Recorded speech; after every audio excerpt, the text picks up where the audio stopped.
안녕하십니까.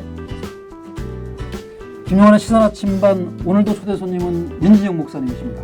네, 경기민원연의 사무처장님이시고 경희대 휴마니타리스 칼리지의 교수님으로 강의하고 계신 분이십니다. 네. 네, 지난번까지 이제 언론운동에 참여하게 된 계기하고 그리고 의제 설정이라는 주제를 좀 다뤄봤어요.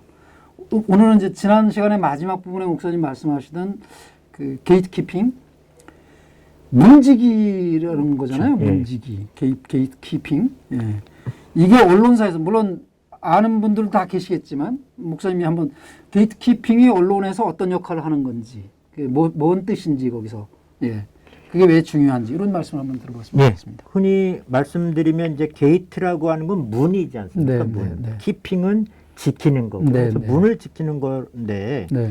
예를 들면 어떤 뉴스는 기사로 내보내라라고 통과를 시키고, 이 뉴스는 나가지 안 돼, 막는 거죠. 그래서 어떤 기사는 일면에다가 크게 내고, 어떤 기사는 저 조그맣게 내고, 이거를 다 조정하는 게 이제 게이트키핑 과정이라고 하는 거고요. 네, 네, 네. 통상적으로 언론 신문 같은 경우는 오후 4시나 4시 반에 이제 지면에 어떻게 할 건가라고 하는 걸 데스크들이 모여가지고 네, 네. 논의하는 과정을 이야기하죠. 그래서 네, 네. 여기에 이제 가장 중요한 그 미디어의, 그러니까 네. 신문 방송의 생각과 관점이 들어가는 과정이라고 보시면 될 것 같고요. 네, 예. 경기도에서 이제 그런 게 제일 많았던 거는 아무래도 경기도의 가장 큰 광고주인 삼성에 관한 기사. 뭐 그 삼성에서 그 폐기물이 나와가지고 뭐 예, 예, 논란이 예. 되고 뭐 네, 이랬던 네. 일이 있을 때 기자회견을 하거나 이러면 기사가 많이 안 되는 경우가 많지요. 네, 예를 네, 들면 네, 이제 네. 거기서 그 전화가 와서 이랬는데 좀 빼주지 이러면 네, 네. 아 이건 좀 빼자라고 해서 킬하는 거라든지. 근데 예. 이 게이트키핑의 역사를 보려면 사실 우리 언론의 역사를 좀 알아야 되는데 많은 언론 단체들이 이제 조선일보와 동아일보의 문제를 제기하는 것들이 물론 일제 시대도 그런 그 저항 운동도 좀 했었고요. 몽양 여운용 선생이 사주 있을 때도 있었고 네, 군사정권 시대에는 백지로 저항하기도 했었지만 나중에 이제 그 친일 언론으로 전환되어지면서 천황폐와 만만세라든지 네, 네. 그 다음에 뭐 전쟁에 적극적으로 참여할 거를 독려했다라든지 네, 그 다음에 네. 비행기를 헌납했다라든지 이런 네. 여러 친일 행위가 있었음에도 불구하고 네, 그래서 네. 민족문제연구소 친일 인명사전에도 들어가 있음에도 불구하고 네, 네. 그들은 아직도 민족지라고 이야기를 하지 그 부끄러웠던 과거에 대해서 네, 네. 반성하고 있지 않습니다. 네, 예, 예. 그리고 또 하나는 안타깝게도 우리 역사에서 보면 정당성이 없는 대통령들이 좀 많았잖아요. 네, 그렇죠. 그러다 보니까 그들이 언론을 장악하고 강제하면서 때로는 채찍, 때로는 당근을 주면서 언론을 오랫동안 길들여왔던 겁니다. 네, 네. 가장 그 쉽게 편드리면 1960년 4월 11일 날 네. 마산 앞바다에 김주열 학생의 눈에 최루탄이 박힌 채 떠올랐죠. 네, 네. 그게 부산일보에 실리면서 전국적인 이슈가 돼서 네, 결국 네. 4.19의 어떤 큰 도화선이 됐죠. 그걸 네, 경험한 박정희 전두환 이후로는 언론을 철저하게 통제하고 네, 예. 그 다음에 보도지침이라고 하는 이름으로 뭐 기사 크기까지도 했을 정도고 네, 네, 네. 1980년도 5.18 광주 민중항쟁 당시에는 아시겠지만 다 도로를 차단하고 뉴스를 차단해서 네. 왜곡된 정보를 네, 줬잖아요. 네, 어쩌면 네. 그거에 익숙해져 있던 사람들도 네, 좀 네, 있었던 거죠. 그래서 그런 사람들이 승승장구를 하고 네. 또 이분들이 정치랑 결탁이 되어서 지금은 많이 없어져서 지금은 곧바로 청와대나 정당으로 들어가지만 옛날에는 네, 네.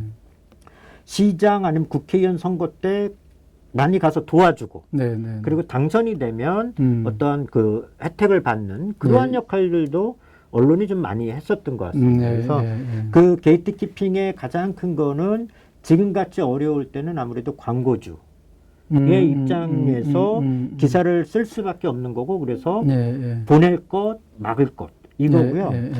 그것이 단편적으로 여러분들도 온라인에서 찾아보시면 네. 혼맥도, 결혼으로 맺어진 기록, 인맥. 그래서 네. 혼맥도라고 검색을 해보면 네. 재벌들의 혼맥도가 나오고요. 또 언론 사주들의 혼맥도가 나옵니다. 아, 예, 예. 많은 분들도 아시는 것처럼 중앙일보와 삼성이 사돈인 거는 다 네, 아시는데 네. 삼성과 동아가 또 사돈인 건 잘 모르실 거예요. 그래서 예, 예, 예.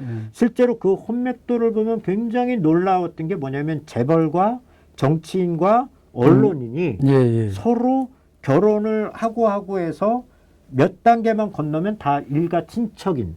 네, 네, 네. 그러다 보니까 게이트키핑에서는 그들의 시각에서 많은 경우가 걸러지는 경우가 많이 있는 거죠.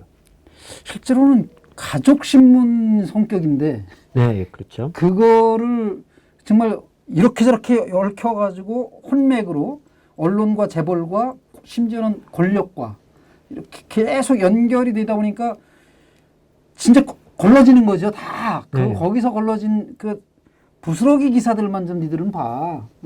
그런 거죠. 사실. 그렇죠. 우리가 민중은 개돼지라고 했던 사람도 있긴 한데 그런 취급을 받고 있는 거죠. 지금. 그렇죠. 그러다 보니까 네. 이제 그 언론에 대해서 또 하나 중요한 건 네. 노무현 대통령 탄핵 당시에 네, 노무현 네. 대통령 탄핵 당시에 그거를 뉴스에서 계속 보여줬죠. 그래서 막 유시민 의원을 네, 울고 네, 막 네, 네, 네. 끌려나갔던 거. 그래서 문제는 그 다음 선거 때 그 네. 당이 참패를 당합니다. 그러면서 네, 예. 곧바로 했던 이야기가 KBS, MBC의 노조에 좌파들이 많아서 그렇다. 네, 그래서 네, 여기를 네. 민영화해야 된다라고 막 겁박을 하기 시작을 했고 네. 실제로 약간 위축됐던 것도 있죠. 네, 그래서 네, 네. 이명박 정부 들어서면서 곧바로 했던 게 MBC를 민영화할 수도 있다. 그래서 예, 예. KBS2도 이제 저길 하고 뭐 민영화하고 뭐 이런 방안도 나오죠. 그러면서 KBS 수신료를 2,500원인 거를 당시 최시중 방통위원장이 네. 6,500원까지 올릴 수 있다라고 이야기를 합니다. 그러면서 그 나머지 부분으로 지원을 하겠다라고 했는데 네. 가장 큰 거는 본인이 대통령이 되자마자 본인의 특보로 있던 사람들을 다 사장으로 보내죠. 네. 네. MBC, 네. KBS 정현주 사장 아웃시키고 네, 보내고 네, 네. OBS 다 연합통신 예, 뭐 예, 예. 다 보냅니다. 네, 네. 그래서 실제로 그렇게 언론을 장악을 하고 또 하나는 종이신문으로 더 이상 먹고 살기 힘들었던 조중동이 네, 네. 방송으로 해야 된다. 앞으로는 방송의 시대다라고 해서 종편들, 방송법을 네, 바꾸면서 예, 예. 신문과 방송은 겸업할 수 없다라고 하는 걸 고치면서 네, 방송을 네, 할 수 있게 하고 네. 대신 30% 이상 지분을 가질 수 없다라고 했거든요. 네, 예. 근데 당시에 전문가들은 광고 시장을 볼 때 그 종합편성 채널은 한 개가 가장 적당하고 네, 많은 네, 경우 네. 2개까지만 해야 된다라고 이야기를 했었는데 네, 네.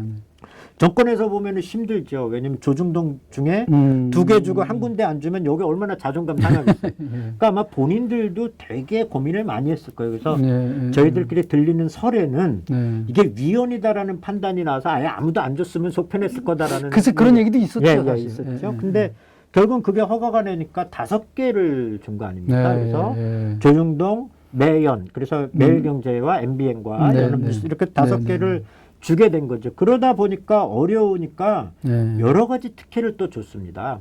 네, 예를 들면 네, 네. 방송은 권역이라고 하는 게 있어요. OBS는 경기권과 일부권은 역외재송신으로 보게 돼 있고요. 네. 나머지는 볼 수 없습니다. 왜냐하면 주파수가 서로 충돌되니까. 근데 희한한 건 SBS는 지역에 가도 다 나오지 않습니까? 그렇죠. 왜냐하면 계약을 맺는 거죠. 지역 민영 방송은 좋은 거예요. 왜? 제작을 안 하고 콘텐츠 좋은 SBS를 틀어주고 거기서 돈도 받아요. 예. 그러니까 거기서는 제작할 게 별로 없는 거죠. 네, 네. 근데 OBS는 방송 권역이 겹쳐서 SBS 걸 못 받으니까 100% 자체 제작을 하고 자체 편성을 해야 돼. 그러니까 비용이 많이 들죠. 그래서 지금 어려움을 겪고 있는 거죠. OBS도 좀 어렵나요? 많이 어렵습니다, 지금. 예.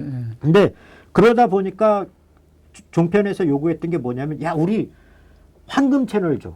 아마 여러분들도 TV 채널 보셔서 125번이 뭐예요? 그럼 딱 떠오르는 분 없을 거예요. 저는 앞자리 정말. 저는 125번 스포티비 왜 프로야구 프로야구나 스포츠 채널 때문에 아는데 그것도 올레 TV 뭐 BTV 뭐 이거 다 다르잖아요. 다르죠. 그러니까 많은 경우 어른들은 채널로 위아래로 보는 거죠. 네, 그러다 보니까 여기서 황금 채널을 달라고 그랬는데 그게 어디냐면 6번, 8번, 10번, 12번 지상파 사이에 껴있는 채널을 달라고 네, 요구를 네. 한 거죠. 그래서 방통위에서 케이블 TV한테 야, 그 채널 줘 그랬더니 케이블에서는 절대 반대하는 거죠. 왜?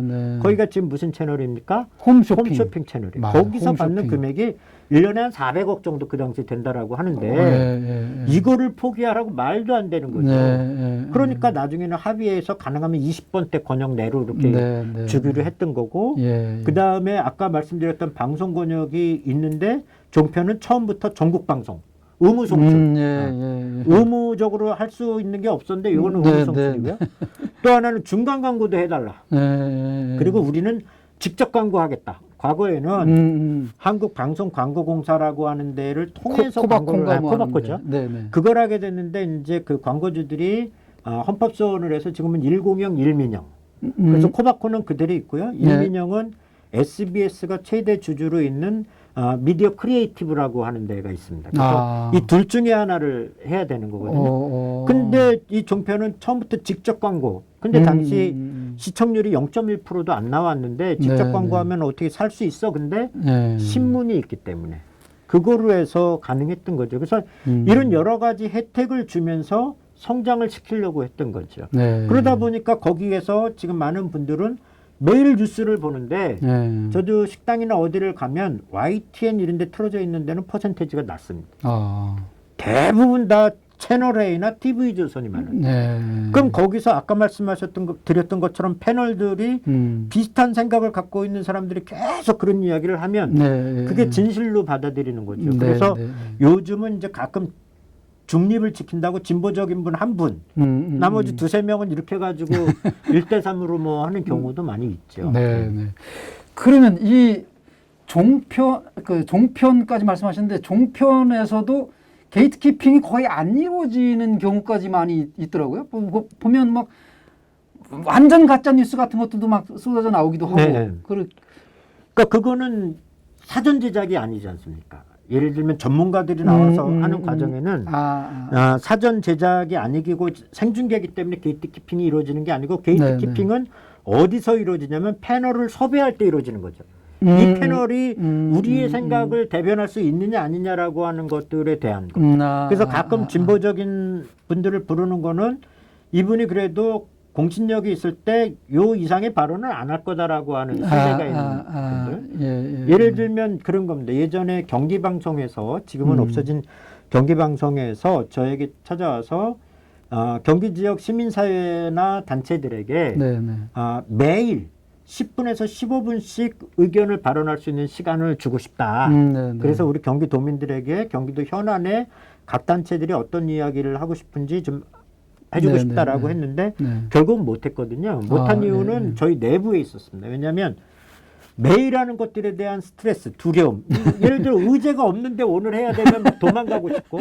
근데 가장 결정적이었던 것 중에 하나는 단 민주노총은 사전 녹화. 사전 녹음이죠. 그러니까 왜 생물을 라디오로 준비할 때 어떤 발언이 나올지 모르니 사전 검열을 하겠다는 거죠. 그래서 야 사전 검열하면 우리 안 할래. 뭐 이런 것도 좀 있었던 거죠. 그래요. 예. 그러면 지난 시간에 얘기했던 그 조선일보의 그 왜곡된 일러스트 그런 것들은 이미 뭐 뉴욕에서는 아예 종이신문까지 갔다는 거 아니에요? 그런 거는 게이트키핑이 안 이루어진 거잖아요. 그건 생방송이 아니잖아요, 그거는.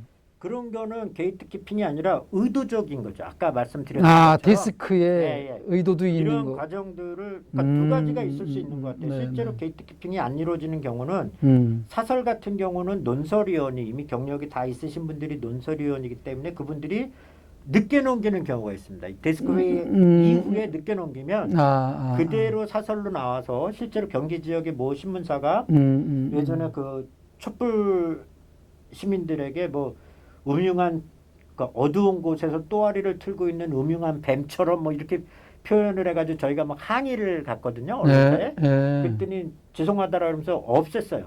근데 그런 경우는 게이트키핑 과정을 거치지 않고 넘어간 게 일부 있기도 하고요.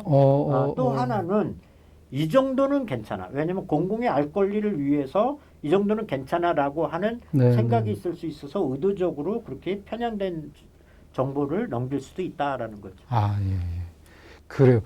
그 목사님 이제 추석 잘 세시고요. 네. 그 예고된 거 있잖아요. 경기방송 얘기도 있고 언론중재법 이것도 좀 있고 그러니까 그런 이야기들을 다음에 또 한번 출연해 주셔서 그런 얘기 한번 더 해주시고 예, 고정을 좀 예, 마음 염두에 두시고 예, 하여간 굉장히 많이 배웠어요. 그리고 사실은 조선일보 이런 것도 하나씩 다뤄야 돼요. 그 모르는 분들이 많아요. 뭐 1등 신문인 줄 알지 뭐. 그 친일의 1등 신문인지 그런 거 잘 모르는 사람들이 많이 있거든요. 그러니까 구체적인 사례와 함께 막 강연에서 써먹는 건 써먹는 거고 또 여기서 할 건 또 써먹는 거지. 그 예. 자, 그러면 예, 오늘 여기서 정리하고 혹시 못다 하신 얘기 있으면 네, 다 됐습니다. 네. 시청자분들께 한 말씀 뭐 하실 얘기 없으세요? 네, 뭐 코로나19 때문에 다들 어려우신데 이제 위드 코로나로 갈지 어떤 상황으로 갈지 모릅니다만 무엇보다 마음이 평화로운 게 중요한 것 같습니다. 항상 옆에 계신 분들 소중하게 잘 하시고 추석 잘 보내시기 바랍니다. 감사합니다. 네, 고맙습니다. 추석 인사까지 해주셨습니다. 지금까지 시청해주신 여러분께 감사드리고요. 출연해주신 분은 경기민주언론시민연합 사무처장으로 계신 민진영 사무처장님, 목사님이시면서 교수님이십니다. 네, 다시 한번 감사드립니다. 추석 잘 세십시오. 네, 감사합니다. 네.